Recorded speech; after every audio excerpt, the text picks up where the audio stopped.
Olá, queridos, muito bom estarmos todos juntos novamente nesse culto de adoração ao nosso Deus. Meu amado, minha amada, eu te convido para nesse momento se desligar das preocupações e se ligar a Deus. Que o Santo Espírito lhe conduza a um momento gostoso e transformador, momento de refrigério, momento de adoração.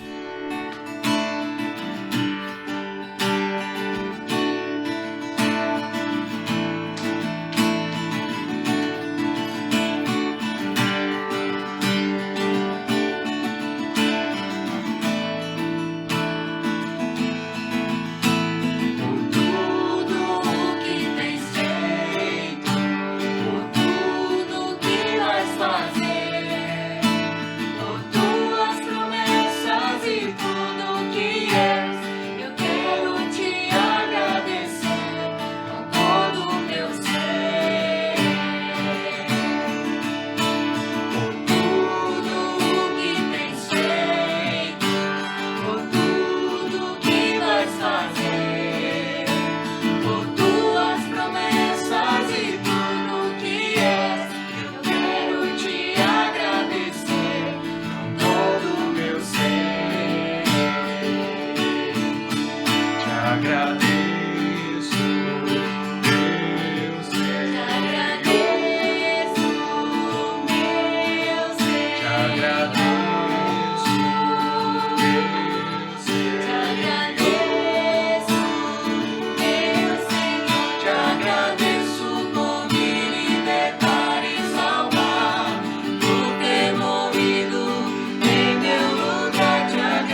Eu te convido para que juntos nós meditemos hoje num dos textos mais lindos da Palavra de Deus.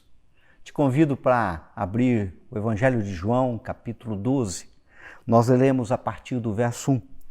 Evangelho de São João, capítulo 12, do verso 1 ao 11. Acompanhe comigo. 6 dias antes da Páscoa, Jesus chegou a Betânia, onde vivia Lázaro, a quem ressuscitara dos mortos. Ali prepararam um jantar para Jesus. Marta servia, enquanto Lázaro estava à mesa com ele. Então Maria pegou um frasco de nardo puro, que era um perfume caro, derramou-o sobre os pés de Jesus e os enxugou com os seus cabelos. E a casa encheu-se com a fragrância do perfume. Mas um dos seus discípulos, Judas Iscariotes, que mais tarde iria traí-lo, fez uma objeção. Por que este perfume não foi vendido e o dinheiro dado aos pobres seriam 300 denários? Ele não falou isso por se interessar pelos pobres, mas porque era ladrão. Sendo responsável pela bolsa de dinheiro, costumava tirar o que nela era colocado. Respondeu Jesus: deixa-a em paz, que o guarde para o dia do meu sepultamento. Pois os pobres vocês sempre terão consigo, mas a mim vocês nem sempre terão. Enquanto isso, uma grande multidão de judeus, ao descobrir que Jesus estava ali, veio não apenas por causa de Jesus, mas também para ver Lázaro, a quem ele ressuscitara dos mortos. Assim, os chefes dos sacerdotes fizeram planos para matar também Lázaro, pois por causa dele muitos estavam se afastando dos judeus e crendo em Jesus. Vamos orar? Senhor, que essa palavra frutifique em nosso coração. Queremos proclamar liberdade pura, genuína do Teu Santo Espírito. Fale conosco, Pai querido, Pai amado, e essa palavra nos traga vida eterna. É o que pedimos, em nome de Jesus. Existe uma linda canção do Estênio Marços, intitulada Alguém Como Eu. É uma das canções mais lindas, talvez a predileta da minha esposa. No caso, a letra diz assim: entra, mestre, descansa um pouco, estás cansado, estás sedento e rouco. Dorme, mestre, a casa é tua, já fechei porta e janela para a rua. Deixou-me falando só, dormiu tão pesado, fazia dó. Como será, mestre, este sonho teu? Sonhas como homem, sonhas como Deus? Sonhas com a glória que tinhas com o Pai na luz ou sonhas com a cruz? Perdoa, mestre, mas já é hora. Uma multidão te espera lá fora. Estás decidido, não te detenho. Vais curando até chegar ao lenho. Partiu? Fica a paz em mim, fica a sala com um cheiro de jasmim. Vai verter a vida do corpo seu para levar a culpa de alguém como eu. Vai lavar o sujo do meu próprio eu, levar-me puro a Deus.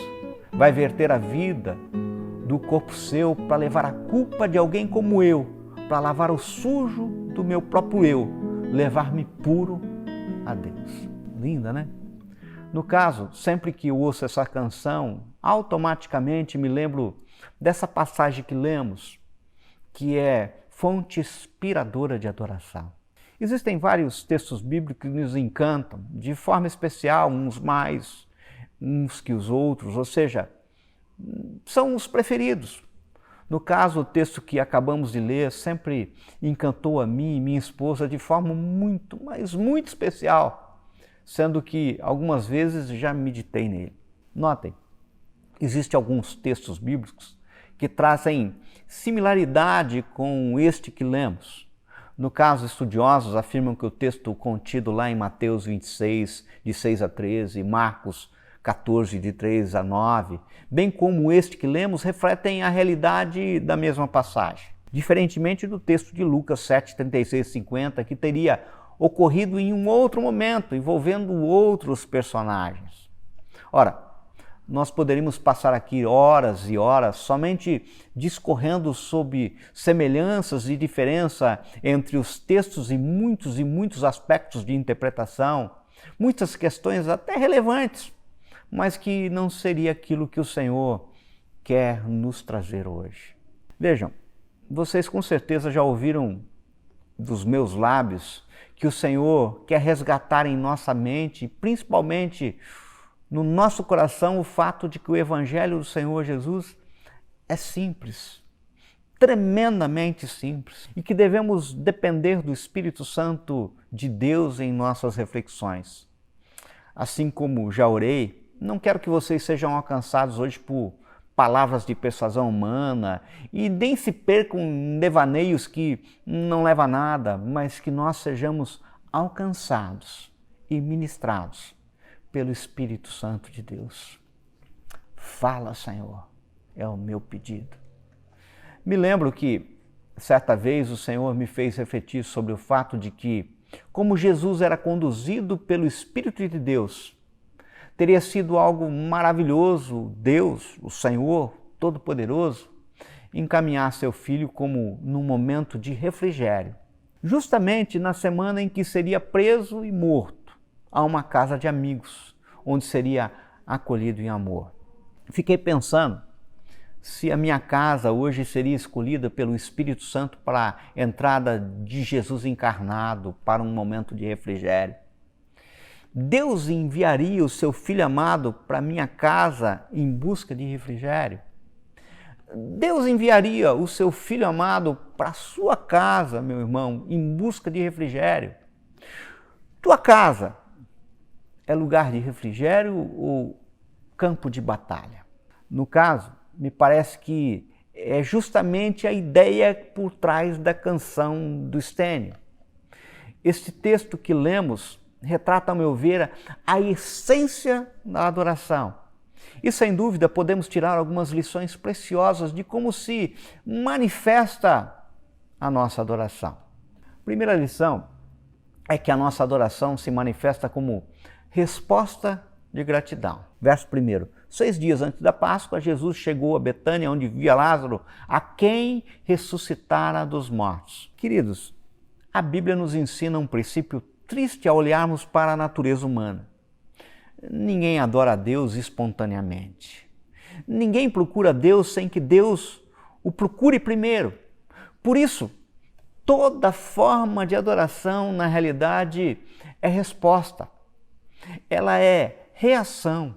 Ou seja, alguma coisa de Deus está acontecendo e porque essas coisas de Deus estão acontecendo, somos compelidos pela ação do amor e misericórdia de Deus a adorá-lo. Vejam, o texto que lemos nos revela que esta é a primeira vez que Jesus volta à casa de Marta, Maria e Lázaro, após o milagre de ressurreição de Lázaro. Notem, Jesus não curou Lázaro, ele ressuscitou. São coisas diferentes. Vocês conseguem imaginar Jesus, aquele que fez essa obra tão grande, ressurreição, aquele que era amigo, aquele que era tão amigo que chorou, aquele que era querido, agora volta, mas a ocasião não era qualquer, era especial, pois o momento é de celebração, pois aquele que estava morto e reviveu era Lázaro, o dono da casa. No caso, fico imaginando os pensamentos que tomavam conta de Marta, Maria e Lázaro, os movimentos da casa, os preparativos, as atitudes de cada um segundo o seu perfil, e em cada um deles eu posso com certeza perceber que o sentido que os movia era gratidão. Querido, querida, sem esse entendimento de gratidão é impossível a adoração, pois adoração não é obrigação, é um ato de gratidão. Essa é a primeira lição. A oração se manifesta onde há gratidão. A segunda lição é que a nossa adoração se manifesta em serviço.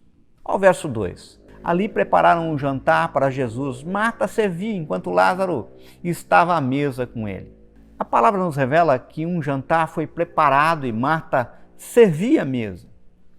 Eu fico tentando imaginar a mente e coração de Marta ao pensar na elaboração do jantar, nos preparativos.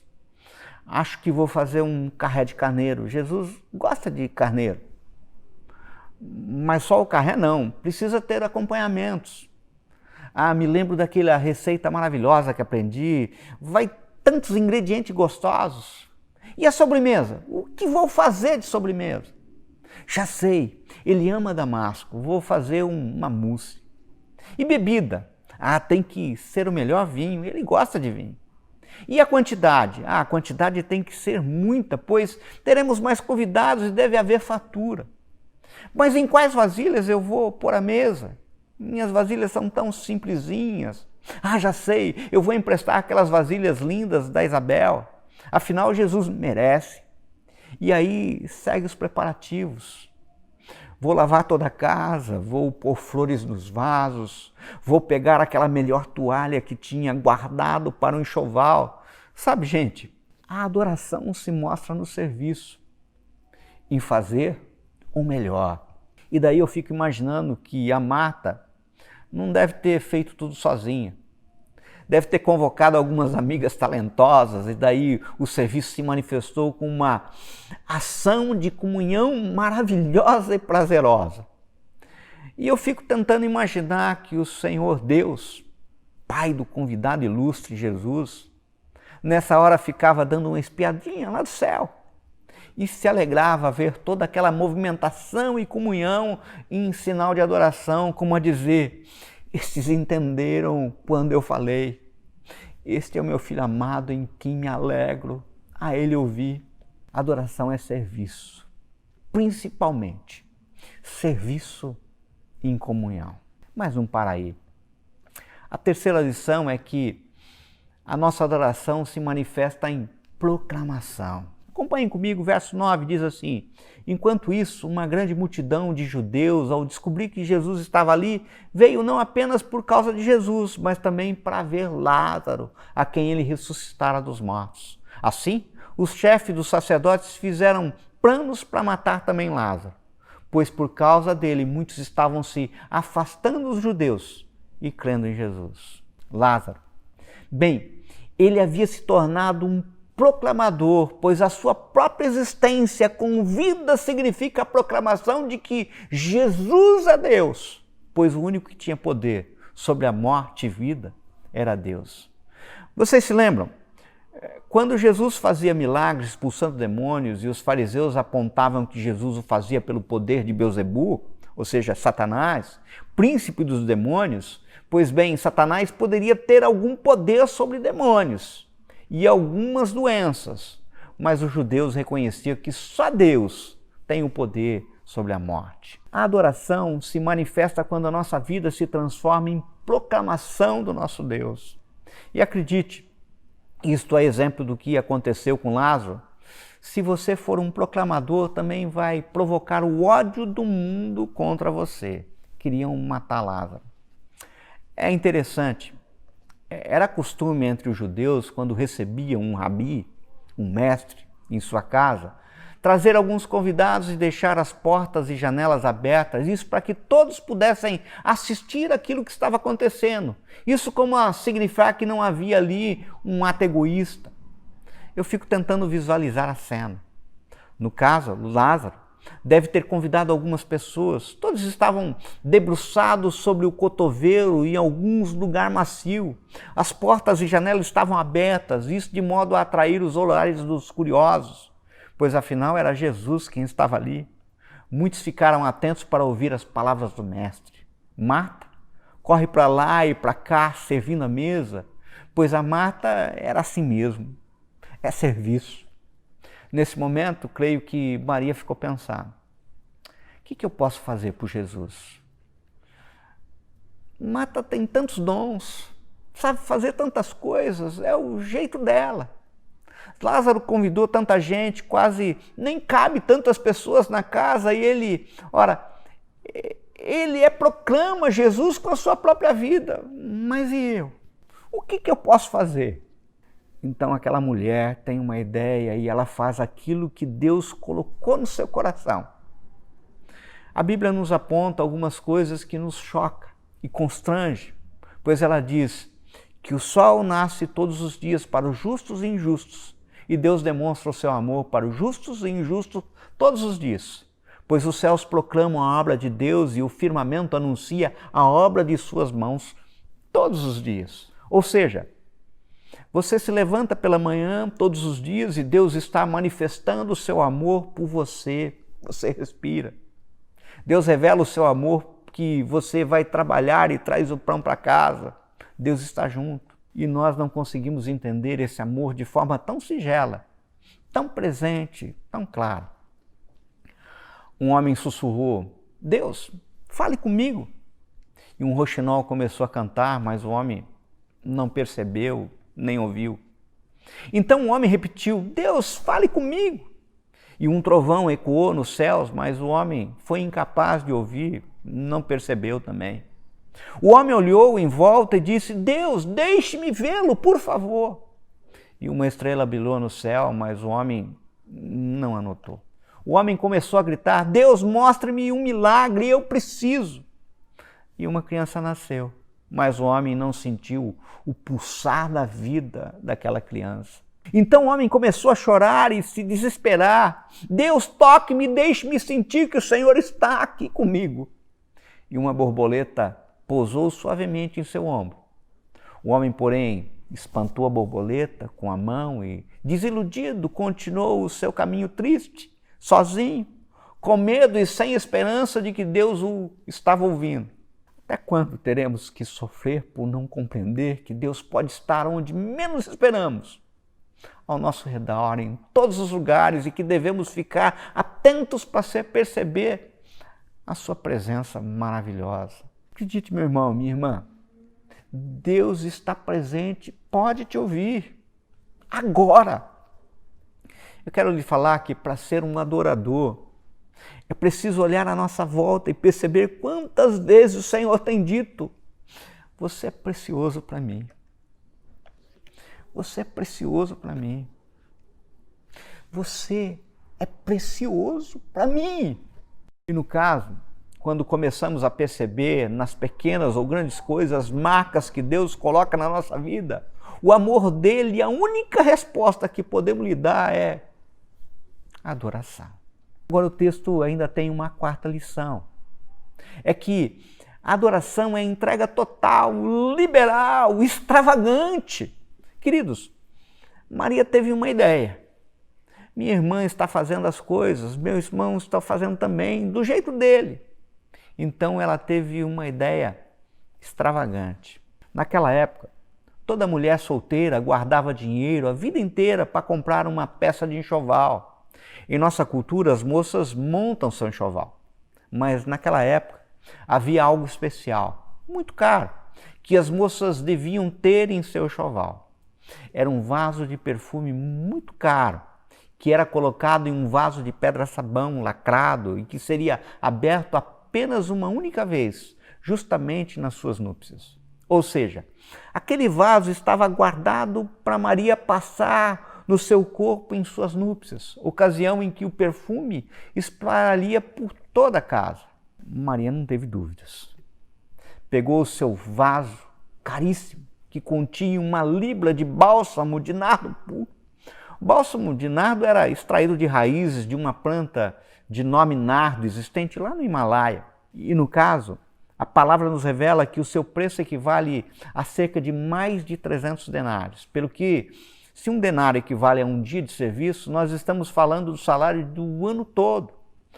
Quanto vale uma diária hoje? 100? 120? Não sei. Então nós estamos falando de cerca de mais de 30 mil reais. Vejam, Maria não estava preocupada com o valor, ela estava preocupada com Jesus. Pois no dia mais difícil da sua vida, no dia em que se encontrava sozinha, sem marido, sem irmão, desprotegida, numa sociedade machista como da época, foi Jesus quem tirou seu irmão da sepultura. Na realidade, o ato de Maria era como dizer: Senhor Jesus, o Senhor é tudo para mim. Ou seja, preste atenção. No coração do adorador, o foco é quem vai receber a adoração e não os outros que estão ao redor ou o que vão pensar. Certa vez aprendi que conhecemos as pessoas muito mais por suas reações do que por suas ações. E no caso, a adoração é a resposta de um coração de maneira liberal, voluntária, cheio de amor e às vezes extravagante. Sabe por quê? Porque não estão falando de qualquer um. Estamos falando de Jesus, o Senhor de todo o universo. Não dá para estarmos diante dele sem nos rendermos, sem adoração. Um líder, a gente segue. Um chefe, a gente obedece. Um profeta, a gente ouve. De um mestre, a gente aprende. Mas a Deus, a gente adora. A Bíblia nos revela lá em Apocalipse, capítulo 1, versos 17 e 18, que um dia João, já velhinho, aprisionado na ilha de Patmos, foi conduzido ao céu e lá ele teve uma visão, um encontro com Jesus glorificado. E ao se deparar com o Senhor, ao contemplar a sua glória, ele não resiste e cai com o rosto em terra, a boca no pó e mais. Diz a palavra que ele não conseguia se levantar, pois estava como morto. É exatamente isso que acontece com o adorador. Jesus visita a sua vida de tantas maneiras diferentes e você simplesmente vai responder a isso. Você responde na medida que a graça do Senhor se derrama sobre você e, no caso, a intensidade da resposta não pode ser outra senão amar mais e mais ao Senhor de todo o coração e querer fazer algo, se entregar. Agora existe algo maravilhoso que quero compartilhar com você que me ouve agora. A palavra nos revela que o perfume do bálsamo encheu toda a casa. Está lá no verso 3. Então Maria, ela pegou o frasco de nardo puro, que era um perfume caro, derramou sobre os pés de Jesus e as enxugou com seus cabelos, e a casa encheu-se com a fragrância do perfume. Isto me ensina uma quinta lição. A quinta lição, na realidade, é uma constatação de que toda vez que alguém adora Jesus de todo o coração, de toda a sua alma, o perfume da adoração enche o lugar e envolve a vida das pessoas que estão perto. Vejam, queridos, com certeza existiam pessoas na casa de Lázaro que não compreendiam o que estava acontecendo. Muitos, inclusive, criticaram o ocorrido, mas todos, absolutamente todos, sentiram o perfume. Veja a cena. Muitos estavam criticando e dizendo, olha, é muito extravagante esse negócio. Talvez alguns estavam falando, por que ela desatou os cabelos? Ou ainda, por que não se vendeu o perfume e deu dinheiro aos pobres? Agora é interessante observar que a colocação que João dá, que nos aponta que quem estava descontente eram aqueles que tinham Mamom no seu coração, como seu Deus. Querido, entenda uma coisa. O verdadeiro adorador se alega com a extravagância da adoração e não fica fazendo contas. Quem criticava? Judas Iscariotes. 2 Coríntios 2, 15 e 16 diz, porque nós somos para com Deus o bom perfume de Cristo, tanto nos que são salvos como nos que se perdem. Para com este cheiro de morte para a morte, para com aqueles aroma de vida para a vida. Quem, porém, é suficiente para estas coisas? Ou seja, querido, quando estamos diante da adoração, somos impactados pelo perfume de amor da adoração, e esse perfume pode ser para a vida ou para a morte. Ou você é Maria, ou você é Judas. Entenda, quando deixamos o Espírito Santo agir em nós e entendemos essa realidade, que Deus nos ama, nós temos apenas uma reação possível: adorá-lo. E no caso, isso provoca algo tremendo, pois alguns se entregam de tal maneira que não ficam preocupados com as consequências, com aquilo que os outros vão pensar, e a adoração chega ao trono de Deus, que despeja a sua graça e maravilhas acontecem que nos movem, nos motiva a adorar mais, mais, mais. Agora, para alguns, esse tipo de adoração causa irritação, pois não conseguem entender um coração liberal para servir ao Senhor e não conseguem escapar das contas, das críticas, das análises. Eu vou concluir. Eu gostaria de convidá-lo nesse momento a tomar algumas decisões, ou seja, o texto nos ensina algumas coisas simples. Primeiro, precisamos parar nossa vida e lembrarmos com gratidão aquilo que o Senhor já fez.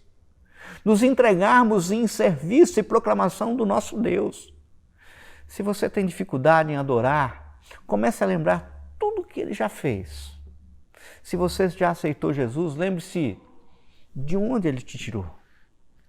Segundo, que não devemos nos contentar em ficar na simplicidade de uma certa tradição de adoração.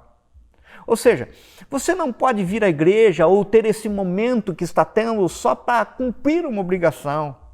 Maria se colocou aos pés de Jesus, colocou os seus cabelos, a sua reputação aos seus pés de Jesus, e aí não importa o que Judas vai dizer, Jesus irá dizer, deixe.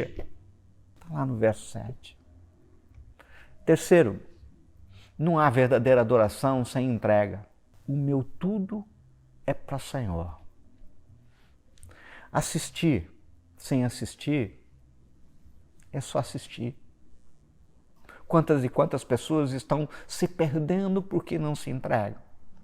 Entendam, queridos, há muitas pessoas que têm talentos em diversas áreas, porém, se esses talentos forem apenas da pessoa, ela não conseguirá ser um adorador de Jesus. Mas ao contrário, se entregar seus talentos, se de forma inteira se colocar aos pés de Jesus como Marta, como Maria, como Lázaro, então essa adoração será diferente. Tudo que eu sou, não importa o que seja, empresário, médico, professor, advogado, ou seja, tudo que você é precisa ser colocado aos pés do Senhor numa oferta de amor. Isso porque você é a oferta. Não basta cantar lindas canções, pois a adoração é uma atitude da alma. Li certa vez um livro intitulado Os Encontros de Jesus, do pastor Pascoal Piragini, e ele aponta um testemunho exatamente sobre a adoração, que inclusive já falei aqui para vocês. Uma menininha na igreja cujo gesto de adoração lhe chamou a atenção. No culto das crianças, na hora do ofertório, essa menininha chegou perto da caixinha onde eram colocadas as ofertas e não saiu de lá. Cantaram todas as músicas e lá ela estava. Passado o momento, lá estava ela. Então o pastor lhe perguntou, filhinha, está tudo bem? Posso ajudar? Você precisa de alguma coisa? E ela respondeu, está tudo bem, pastor. Então por que você está aqui? E ela novamente respondeu, é porque eu estou me dando para Jesus. Isso é lindo, gente. Isso é uma criança. Adoração é isso. É dar-nos inteiros para Jesus, sem reservas. Quando entendemos isso, não tem dinheiro que é meu e dinheiro que é de Deus, profissão que é minha e profissão que é de Deus. Quando entendemos isso, tem Jesus, o meu Senhor, e um adorador que está aos seus pés com o seu tudo. Esse momento é momento de entrega. É o que eu te convido. Esse momento é um momento de adoração, porque Jesus quer derramar a sua graça sobre todos, porque Jesus quer derramar a sua graça sobre você. Vamos orar? Pai, recebe nossa adoração em resposta de gratidão. Nos entregamos em servi-lo com o objetivo de expansão do reino.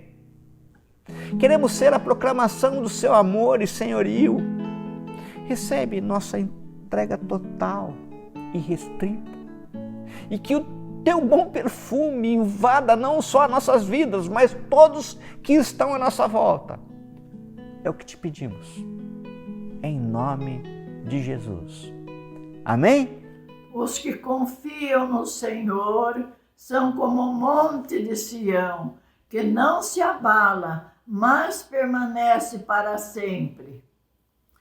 Pai eterno Deus, nós queremos agradecer, ó Deus, por este dia que o Senhor nos deu. Amém. Agradecer pela palavra que acabamos de receber, Pai. Amém. Ó Deus, que essa palavra, Senhor, venha, ó Deus, calar no profundo dos nossos corações, Pai. Amém, e que nós possamos, Senhor amado, não só ouvi-la, mas possamos praticá-la, Pai. Obrigada, Senhor Deus, porque o Senhor tem sido nosso refúgio. Jesus. O Senhor tem sido nosso braço forte. Amém. E no Senhor temos confiado as nossas vidas, Pai. Pai, cuida de cada família da tua casa, Pai. Senhor. Ó Deus, que a tua boa mão esteja sobre todos nós. Amém, Livra-nos Jesus. do mal. Traz aos nossos corações a alegria do Senhor, Amém. Porque essa é a nossa força. Amém. Nós te agradecemos, nós te louvamos por tudo que o Senhor tem feito. Em nome de Jesus. Amém. Bem, queridos, chegamos ao final de mais um culto em que tenho certeza Deus falou ao nosso coração. Agora preste atenção. Se Deus quiser, a partir do próximo domingo nós voltaremos aos nossos cultos presenciais. Logicamente que seguindo todos os protocolos de segurança. Eu sei que é grande a saudade e vontade de nos reunirmos novamente no templo. Mas você que está impedido ainda no momento de participação num culto presencial, não se preocupe, pois nosso culto também será transmitido online, de modo que você, que em respeito às normas de segurança não puder comparecer, mesmo assim estaremos juntos. No caso, preste atenção, pois durante a semana passaremos as orientações necessárias para que tudo aconteça na mais perfeita ordem em respeito às normas vigentes e em respeito à sua saúde. Tenha uma semana abençoada e que o bom perfume de Cristo seja manifesto em sua vida de modo a que todos sejam impactados por uma fragrância transformadora. Continue a orar por nosso país, pelas autoridades constituídas, pois, repito, feliz é a nação que Jesus é o Senhor. Que a graça do nosso Senhor Jesus Cristo, o imenso amor de Deus e a consolação do Espírito Santo esteja com você e com todo Israel de Deus espalhado na face da terra. Amém e amém. Deus te abençoe. Fica com Deus.